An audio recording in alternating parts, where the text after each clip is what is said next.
ನಮ್ಮ ಶಾಶ್ವತ ಗಣೇಶ ಗೆಳೆಯರ ಬಳಗ 11ನೇ ವರ್ಷ ಏನು ಗಣೇಶನ ಒಂದು ಕಾರ್ಯಕ್ರಮ ಆಯೋಜನೆ ಮಾಡಿದ್ರು, ಆ ಕಾರ್ಯಕ್ರಮದ ಅಂಗವಾಗಿ ಮಹಿಳೆಯರಿಗೆ ಪ್ರತಿ ವರ್ಷದಂತೆ ರಂಗೋಲಿ ಸ್ಪರ್ಧೆಯನ್ನು ಆಯೋಜನೆ ಮಾಡಿದರು. ನಾನು ಈ ಒಂದು ಕಾರ್ಯಕ್ರಮದಲ್ಲಿ ಭಾಗಿಯಾಗಿದ್ದು ಭಾಳ ಸಂತೋಷ ಆಗುತ್ತೆ. ಅದೇ ರೀತಿ ಒಂದು ಡ್ಯಾನ್ಸ್ ಕಾರ್ಯಕ್ರಮ ಆಯೋಜನೆ ಮಾಡಿದರು ಪುಟ್ಟ ಮಕ್ಕಳಿಗೆ. ಆ ಒಂದು ಕಾರ್ಯಕ್ರಮನೂ ನೆರವೇರಿದ್ದು, ಅವ್ರಿಗೂ ಕೂಡ ಇವತ್ತು ಪ್ರೈಸ್ ವಿತರಣೆ ಕಾರ್ಯಕ್ರಮಕ್ಕೆ ನಾನು ಬಂದು ಭಾಗವಹಿಸಿದ್ದು ಭಾಳ ಖುಷಿಯಾಗುತ್ತೆ. ಇದು ಸತತವಾಗಿ 11 ವರ್ಷಗಳಿಂದ ನಾನು ಕೂಡ ಭಾಗಿಯಾಗ್ತಾಯಿದ್ದೀನಿ. ಇವರು 11 ವರ್ಷಗಳಿಂದ ಭಾಳ ಯಶಸ್ಸಿನಿಂದ ನಡೆಸ್ಕೊಂಡು ಬರ್ತಾಯಿದ್ದಾರೆ. ಅದೇ ರೀತಿ ಇನ್ನೂ ಹೆಚ್ಚಿನ ರೀತಿಯಲ್ಲಿ ಈ ಒಂದು ದೇವರ ಒಂದು ಸಾಂಪ್ರದಾಯ ಕಾರ್ಯಕ್ರಮಗಳು ಸತತವಾಗಿ ನಡೀತಾ ಇರಲಿ ಅಂಥೇಳಿ ನಾನು ಸದಾಕಾಲ ಬಯಸ್ತೀನಿ.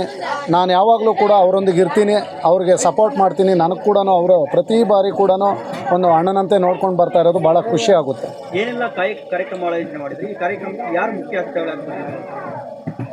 ಈ ಒಂದು ಕಾರ್ಯಕ್ರಮಕ್ಕೆ ಆಯೋಜನೆ ಮಾಡಿರ್ತಕ್ಕಂಥ ಕಾರ್ಯಕ್ರಮಗಳೇನಿತ್ತು, ಒಂದು ರಂಗೋಲಿ ಸ್ಪರ್ಧೆ ಹಾಗೂ ಡ್ಯಾನ್ಸ್ ಕಾರ್ಯಕ್ರಮ ಆಯೋಜನೆ ಮಾಡಿದರು. ಇನ್ನು ಹಲವಾರು ಕಾರ್ಯಕ್ರಮಗಳು ಆಯೋಜನೆ ಮಾಡ್ತಾಯಿದ್ರು ಪ್ರತಿ ವರ್ಷವೂ. ಈ ವರ್ಷ ಆಯೋಜನೆ ಮಾಡಿಲ್ಲ, 2 ಕಾರ್ಯಕ್ರಮಗಳು ಆಯೋಜನೆ ಮಾಡಿದರು. 2 ಕಾರ್ಯಕ್ರಮಗಳಿಗೂ ಎಲ್ಲ ಜನರು ಭಾಗವಹಿಸಿದ್ರು, ಭಾಳ ಖುಷಿಯಾಯಿತು.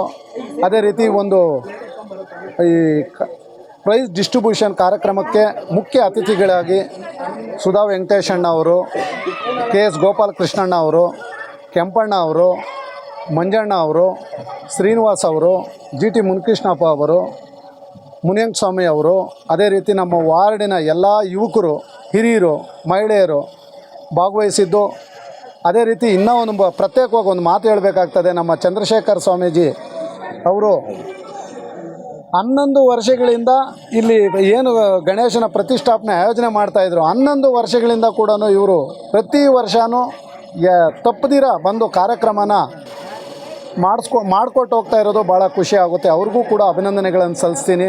ಈ ಒಂದು ಕಾರ್ಯಕ್ರಮಕ್ಕೆ ಭಾಳ ಗಣ್ಯರು ಆಗಮಿಸಿದ್ದು, ಕಾರ್ಯಕ್ರಮ ಕೂಡ ಯಶಸ್ವಿ ಆಯಿತು. ಗಣೇಶ ಪ್ರತಿಯೊಬ್ಬರಿಗೂ ಒಳ್ಳೇದು ಮಾಡಲಿ ಅಂತೇಳಿ ಬಯಸ್ತೀನಿ.